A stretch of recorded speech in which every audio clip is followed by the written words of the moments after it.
نحمده ونصلي على رسوله الكريم أما بعد فأعوذ بالله من الشيطان الرجيم بسم الله الرحمن الرحيم قل هو الذي أنشأكم وجعل لكم السمع والأبصار والأفئدة قليلا ما تشكرون صدق الله العظيم رب اشرح لي صدري ويسر لي أمري واحلل عقدة من لساني يفقه قولي مرحبا بكم في هذا اللقاء الطيب المبارك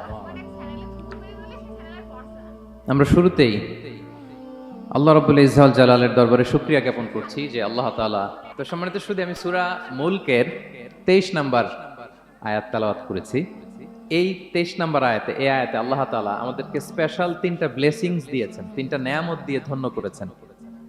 এ নিয়ে আমরা কথা শুনবো ইনশাআল্লাহ। আল্লাহ তাআলা বলছেন কুল হুয়াল্লাযী আনশাআকুম ওয়া জাআলা লাকুমুস সামআ ওয়াল আবসারা ওয়াল আফইদাতা ক্বালীলাম মা তাশকুরুন। নবী হে, আপনি বলুন তিনি সে সত্তা যিনি তোমাদেরকে সৃষ্টি করেছেন আর তোমাদেরকে দিয়েছেন শ্রবণ শক্তি, দৃষ্টি শক্তি আর চিন্তা শক্তি, কিন্তু খুব অল্প সংখ্যক লোকই তোমরা শুকরগুজার হও। এই যে এত বড় নেয়ামত পেয়ে আমরা ধন্য, আমরা শুকরগুজার হই না। তাহলে তিনটা ফ্যাকাল্টি বা তিনটা ক্যাপাসিটি বা তিনটা এবিলিটি যে আল্লাহ তাআলা আমাদেরকে বিশেষ নেয়ামত দিয়েছেন, সে তিনটা নেয়ামতের কথা আল্লাহ বলেছেন। এক হচ্ছে হেয়ারিং, দুই হচ্ছে ভিশন, তিন হচ্ছে ইন্টেলেক্ট, শ্রবণ শক্তি। এরপর তিনি দিয়েছেন আমাদেরকে দৃষ্টি শক্তি আর দিয়েছেন চিন্তা শক্তি বা বিচার বুদ্ধি। তো এই তিনটা নেয়ামতের মধ্যে থেকে সর্বশেষ যে নেয়ামতটা অর্থাৎ চিন্তা শক্তি বা বিচার বুদ্ধি, যে আল্লাহ তাআলা আমাদের মধ্যে বিবেক দিয়েছেন, বিচার বুদ্ধি দিয়েছেন, এই পয়েন্টটা নিয়ে আমি আজকে কিছু কথা আপনাদের সামনে উপস্থাপন করব ইনশাআল্লাহ বিইذনিল্লাহ। মানুষ আমরা উই আর ইন্টেলেকচুয়াল বিং, আমরা হচ্ছে বুদ্ধিবৃত্তিক প্রাণী। অর্থাৎ আল্লাহ তাআলা আমাদেরকে ফ্রি উইল দিয়েছেন, আমাদেরকে ক্রিটিক্যালি থিঙ্কিং করার সুযোগ দিয়েছেন, বিচার বুদ্ধি বিবেক কমন সেন্সকে কাজে লাগানোর সুযোগ আল্লাহ তাআলা আমাদেরকে দিয়েছেন। এবং এজন্যই আল্লাহ তাআলা আমাদেরকে আশরাফুল মাখলুকাত বানিয়েছেন। আমাদের ফ্রি থিঙ্কিং করার সুযোগ আছে, আমাদের ইন্টেলেক্ট আছে, আমাদের ইন্টেলিজেন্স আছে, আমরা আমাদের সিদ্ধান্তগুলো নিজের মন মতো করে নিতে পারি। এজন্য আমরা হচ্ছে আশরাফুল মাখলুকাত। এজন্য আল্লাহ তাআলা ফেরেশতাদেরকে অর্ডার করেছেন যাতে তারা আমাদেরকে সেজদা দেয়। সুবহানাল্লাহ। এটা আবার ইবাদতের সেজদা ছিল না, এটা ছিল অনারারি সাজদা, সম্মানসূচক সাজদা। ইবাদতের সেজদায় লুটিয়ে পড়া যায় একজনের সামনে। আওয়াজ করে বলুন তো তিনি কে? তো ফেরেশতারা যে সেজদাটা আমাদেরকে দিয়েছিল এটা ছিল অনারারি সাজদা, সম্মানসূচক সাজদা। তো এই বিচার বুদ্ধি বিবেক বুদ্ধি এগুলোই আমাদেরকে পশু থেকে আলাদা করেছে। পশুর কিন্তু এই ইন্টেলেক্ট নাই, বিচার বুদ্ধির ক্ষমতাটা তাদের নাই, এজন্য পশু থেকে আমরা আলাদা। এবং চিন্তা আর বিবেককে খাটানোর জন্য আল্লাহ তাআলা মহামূল্যবান একটা অঙ্গ আল্লাহ তাআলা আমাদেরকে দিয়েছেন, সেটা হচ্ছে ব্রেইন, আমাদের মস্তিষ্ক। এটাকে কাজে লাগিয়ে, কমন সেন্স কাজে লাগিয়ে আমরা পৃথিবীতে সভ্যতার পর সভ্যতা নির্মাণ করেছি। পৃথিবীতে মানুষ ছাড়া অন্য কোনো প্রাণীকে এটা করতে পেরেছে? এটা মানুষ করেছে, কারণ আল্লাহ তাআলা মানুষকে এই চিন্তা শক্তি দিয়েছেন, বিচার বুদ্ধি দিয়েছেন এবং সফিস্টিকেটেড একটা ব্রেন দিয়েছেন। এটা কাজে লাগিয়ে আমরা অনেক বড় কাজ করে ফেলতে পারি। এবং আপনি শুনলে অবাক হবেন, আমাদের এই যে ছোট্ট ব্রেনটা, খুব বেশি না কিন্তু ওজন, একটা প্রাপ্তবয়স্ক মানুষের হিউম্যান ব্রেনের ওজন কত ধারণা আছে কারো? হ্যাঁ, কত? 3 pound, on an average 3 pound, মানে 1.5 কেজি। এই 1.5 কেজি ওজনের ব্রেন দিয়ে আমরা পৃথিবীতে এই সভ্যতাগুলো বিনির্মাণ করেছি। এবং আপনি শুনলে অবাক হবেন, আমাদের এই ব্রেইনের মেমোরি ক্যাপাসিটি, মেমোরি স্টোরেজ অনেক বেশি।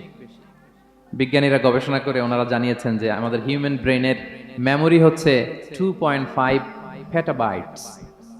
আপনারা মেগাবাইটের নাম শুনেছেন, গিগাবাইটের নাম শুনেছেন, পেটাবাইট হয়তো অনেকে শুনেন নাই। পেটাবাইট আরো অনেক বেশি, অনেক বড়। তো 1 পেটাবাইটে হয় 1 মিলিয়ন গিগাবাইট। আই রিপিট, 1 পেটাবাইটে হয় 10 লক্ষ গিগাবাইট। তার মানে আমার আর আপনার যে হিউম্যান ব্রেইন, এই ব্রেইনের ক্যাপাসিটি হচ্ছে 25 লক্ষ গিগাবাইট। সুবহানাল্লাহ, এত আস্তে 25 লাখ গিগাবাইট আমাদের ব্রেইনের মেমোরি বা স্টোরেজ। আচ্ছা বলেন, আপনাদের এই যে আইফোন মোবাইল, এটাতে মেমোরি কত? 256 জিবি ম্যাক্সিমাম, ম্যাক্স 256 জিবি, আচ্ছা গেল। এরপর আমাদের ল্যাপটপ গুলোতে মেমোরি স্টোরেজ কত ম্যাক্সিমাম? সাধারণত 500 জিবি, যারা খুব বেশি নেয় হয়তো 1000 জিবি, 1 টেরাবাইট, তাই না? এই তো। তাহলে আমাদের ল্যাপটপ গুলোর মেমোরি স্টোরেজ হচ্ছে 1000 গিগাবাইট। তাতে সারা দুনিয়াটাই যেন এটার ভিতরে ঢুকিয়ে রাখা যায়, ঠিক কিনা?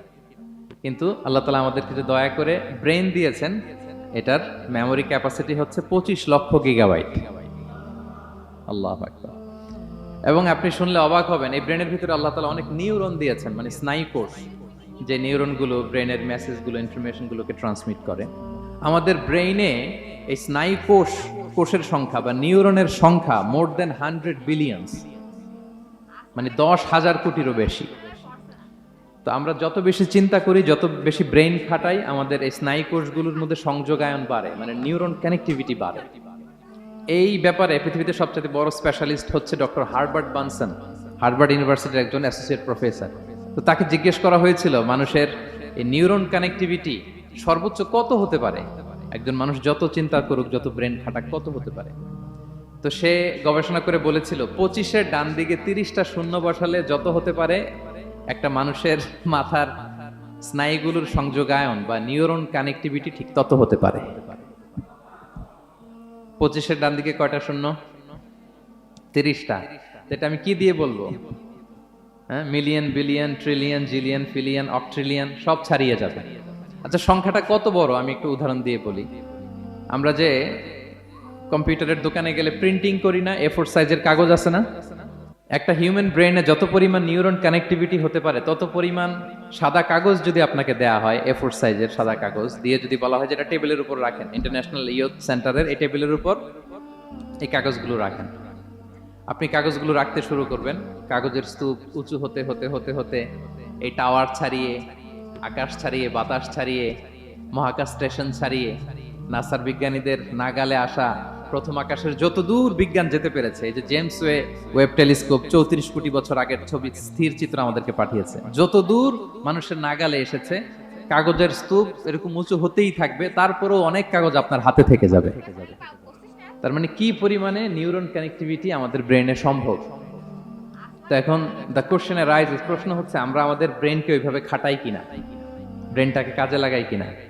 আমাদের যে অভাবনীয় চিন্তা শক্তি, আনলিমিটেড চিন্তা শক্তি দিয়ে যে আল্লাহ তাআলা আমাদেরকে সৃষ্টি করেছেন, এটার কতটুকু আমরা ব্যবহার করি, আমাদের এই সফিস্টিকেটেড যে ব্রেইন আল্লাহ দিয়েছেন, এটা ব্যবহার করি কিনা, দিস ইজ দ্য কোশ্চেন। তো সম্মানিত শুধু আল কোরআন আল কারিমের পরতে পরতে আল্লাহ তাআলা আমাদেরকে মাথা খাটাতে বলেছেন, আমাদের চিন্তার দিগন্তকে প্রসারিত করতে বলেছেন, কিন্তু আমরা মাথা খাটাতে চাই না। আমরা যেন চিন্তাশীল হয়ে উঠি, আমরা যেন ব্রেইন খাটাই। অনেক আয়াত আপনি পাবেন, দু একটি আয়াত আপনাদের সামনে আমি উপস্থাপন করবে আজকের আলোচনার ইতি টানবো ইনশাআল্লাহ বিইজনিল্লাহ। আমরা যেন মাথা খাটাই, আমরা যেন চিন্তা করি, এটা বোঝাতে যে আল্লাহ তাআলা বেসিক্যালি কোরআনে 4টা শব্দ ব্যবহার করেছেন। 4টা, একটু ক্লাসের মতো মনে করেন, তাহলে মনে থাকবে, কিছু শিখে গেলাম। প্রথম শব্দ হচ্ছে আন-নাযার, আন-নাযার। 2 নম্বর হচ্ছে আল-আক, 3 নম্বর হচ্ছে আত-তাফাক্কুর, 4 নম্বর হচ্ছে আত-তাদাব্বুর। রিপিট, আবার বলি, আন-নাযার, আল-আক, আত-তাফাক্কুর, আত-তাদাব্বুর। আন-নাযার, আল-আক, আত-তাফাক্কুর, আত-তাদাব্বুর। বলতে পারবেন 4টা? 1 নম্বরে কি? আন-নাযার, 2 নম্বরে আল-আক, 3 নম্বরে আত-তাফাক্কুর, 4 নম্বরে আত-তাদাব্বুর। এই 4টা শব্দ নিয়ে সংক্ষিপ্ত কিছু আলোকপাত করবো ইনশাআল্লাহ বিইজনিল্লাহ। আন-নাযার শব্দটা আপনাদের পরিচিত, একটু ভেঙে বললে বুঝতে পারবেন। আমরা বলি না এই যে নজর দিস না, এই যে নজর লাগবে, বলি না নজর দেয়া। নজর মানে হচ্ছে তাকানো, তবে সাধারণ তাকানো না, careful look, with deep observation and reflection. এটাকে কোরআন বলেছে আন-নাযার। এটার প্রতি কোরআন আমাদেরকে উৎসাহিত করেছে। পাশাপাশি 2 নাম্বার কি বলছিলাম নজরের পরে? অ্যাটলিস্ট একজন তো বলতে হবে। আল-আক, আল-আক, এটাও আপনারা অর্থ জানেন। আমরা বলি না আকল, কিরে তোর কি আকল নাই, তুই কি ব্যাকেল, বলি না আমরা এরকম? ব্যাকেল মানে যার আকল নেই। তো এই যে আকল, আকল থাকা বা আকল খাটানো বা কমন সেন্সকে খাটানো, রিজনিং করা, কোরআন এটার ব্যাপারে উৎসাহিত করেছে। 3 নম্বরে কি বলেছিলাম? আত-তাফাক্কুর। এই যে ইউআই এর স্টুডেন্ট পাওয়া গেছে তো, ওনারা বলতে পারতেছে। আত-তাফাক্কুর, আত-তাফাক্কুর শব্দটা আসছে ফিকির থেকে। ফিকরা, ফিকির, ফিকির তো বোঝেন নাকি? আমরা বলি না যে ফিকির করতে হবে, তাফাক্কুর মানে ক্রিটিক্যাল থিঙ্কিং, বিশ্লেষণ ধর্মী চিন্তা করা। আর সর্বশেষ হচ্ছে তাদাব্বুর, আর তাদাব্বুরটা কোরআনের সাথে জড়িত, কোরআনের পেছনের গল্পগুলো খুঁজে বের করা। আর তাদাব্বুর শব্দটা এসেছে আরবি শব্দ দুবুর থেকে। দুবুর, দুবুর মানে কি? পেছন। তো কোরআনের কোন একটা আয়াতের পেছনের গল্পটা কি, পেছনের রহস্যটা কি, এর নেপথ্যে কি, এর গুরু রহস্য কি, এটাকে বের করা। এই চারটা ব্যাপারে কোরআন অনেক এমফাসাইজ করেছে। তো এই চারটা নিয়ে আমরা কথা বলি। প্রথমে কি বলেছিলাম? প্রথম শব্দটা আন-নাযার। সবাই বলেন তো প্রথম শব্দটা কি? আন-নাযার। নজর মানে কি? দৃষ্টি দেয়া, স্বাভাবিক দৃষ্টি না, গভীর দৃষ্টি, সুগভীর দৃষ্টি। হ্যাঁ, ইংরেজিতে বলে অবজারভেশন বা রিফ্লেকশন। তা আমরা যেন শুধু ফেল ফেল করে তাকিয়ে না থাকি। আল্লাহ বলেছে তাকালে তাকানোর মতো তাকাবা, গভীর দৃষ্টি দিবা। আল্লাহ বলেন আফালা ইয়ানজুরুনা ইলাল ইবিলি কাইফা খুলিকাত ওয়া ইলাস সামাই কাইফা রুফিআত ওয়া ইলাল জিবালি কাইফা নুসিবাত ওয়া ইলাল আরদি কাইফা সুতিহাত। আল্লাহ বলেন ওরা কি নজর দেয় না? আফালা ইয়ানজুরুনা, নজর থেকে ইয়ানজুরুনা ইলাল ইবিলি, ওরা কি উটের দিকে তাকায় না? Don't they see to the camels how masterfully they were created. হ্যাঁ, তারা কি উটের দিকে তাকায় না কিভাবে উটকে সৃষ্টি করেছি? তারা কি আকাশের দিকে তাকায় না খুঁটিবিহীন বিশাল আকাশকে কেমন করে বানালাম? তারা কি পাহাড়ের দিকে তাকায় না কিভাবে পাহাড়কে ফার্মলি সেট করা হলো পৃথিবীর সাথে? তারা কি জমিনের দিকে তাকায় না কিভাবে জমিনটাকে বিস্তীর্ণ করে দেয়া হয়েছে? তো এই চারটা কথা আল্লাহ বললেন। রাসূল সাল্লাল্লাহু আলাইহি ওয়াসাল্লাম যখন মক্কার কুরাইশদেরকে তাওহীদ, রিসালাত, আখিরাতের দাওয়াত দিচ্ছিল, তারা এই দাওয়াতকে প্রত্যাখ্যান করলো, তারা মানছে না। তো তখন আল্লাহ তাআলা এই আয়াত নাজিল করে বললেন আফালা ইয়ানজুরুনা ইলাল ইবিলি কাইফা খুলিকাত। মক্কার কুরাইশরা কি উটের দিকে তাকায় না? উটকে কিভাবে আমি তৈরি করলাম এটা একটু দেখতে পারে না ওরা? আরে উটের দিকে তাকালেই তো ওরা উটের মালিক আমি আল্লাহরে খুঁজে পাবে। কারণ কুরাইশরা ছিল কোরআনের প্রাইমারি অডিয়েন্স, যদিও কোরআন সবার জন্য এসেছে। তো আল্লাহ বললেন আফালা ইয়ানজুরুনা ইলাল ইবিলি কাইফা খুলিকাত, ওরা কি উটের দিকে তাকায় না? উট দেখার জন্য তো ওদের চিড়িয়াখানায় যাওয়া লাগবে না, অথবা মক্কার কুরাইশদের চায়নাতেও যাওয়া লাগবে না, কারণ উট তো ওদের গৃহপালিত প্রাণী, ঠিক কি না? ঘরে ঘরে আরব দেশে উট আছে না নাই? আছে। তো উটের দিকে তাকায় না? সম্মানিত সুধী, উটের কথা আল্লাহ কেন বললেন? কুরাইশদেরকে উটের কথা বললেন এজন্য, উট হচ্ছে এমন আজীব একটা প্রাণী যেটা প্রাণী বিজ্ঞানীদেরকে হয়রান করে দিয়েছে। আল্লাহু আকবার, আপনি অবাক হবেন উটের যে ফিচার আল্লাহ তাআলা দিয়েছেন।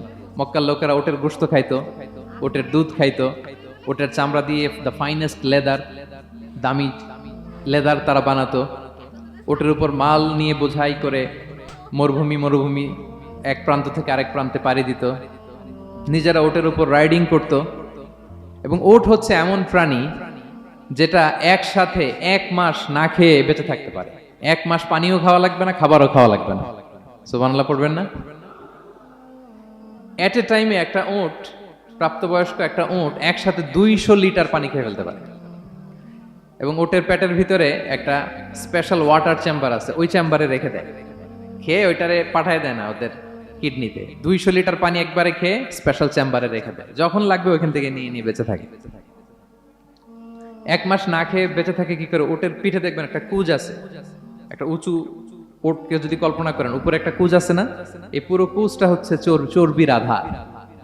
তো ওটার যখন খাবার থাকে না মরুভূমিতে, মাসের পর মাস যখন চলে, ওই চর্বি থেকে এনার্জি নিয়ে সে মরুভূমিতে চলে, সে না খেয়েও বাঁচতে পারে। আমাদের চোখের মধ্যে যেমনি একটা পাপড়ি, এরকম এক পাপড়ি দিয়ে উটকে আল্লাহ বানায় নাই, ডবল লেয়ারের পাপড়ি দিয়েছে। কারণ মরুভূমির মধ্যে চলতে পথে লু হাওয়া থাকবে, মরুভূমির সাইমুম, বালুর ঝড়, এই ঝড় মোকাবেলার জন্য, লু হাওয়া মোকাবেলার জন্য ডবল লেয়ারের চোখের পর্দা। একটা পর্দা ফেলে রাখে আর একটা খুলে সে হাঁটতে থাকে, তার কিছুই হয় না। সুবহানাল্লাহ।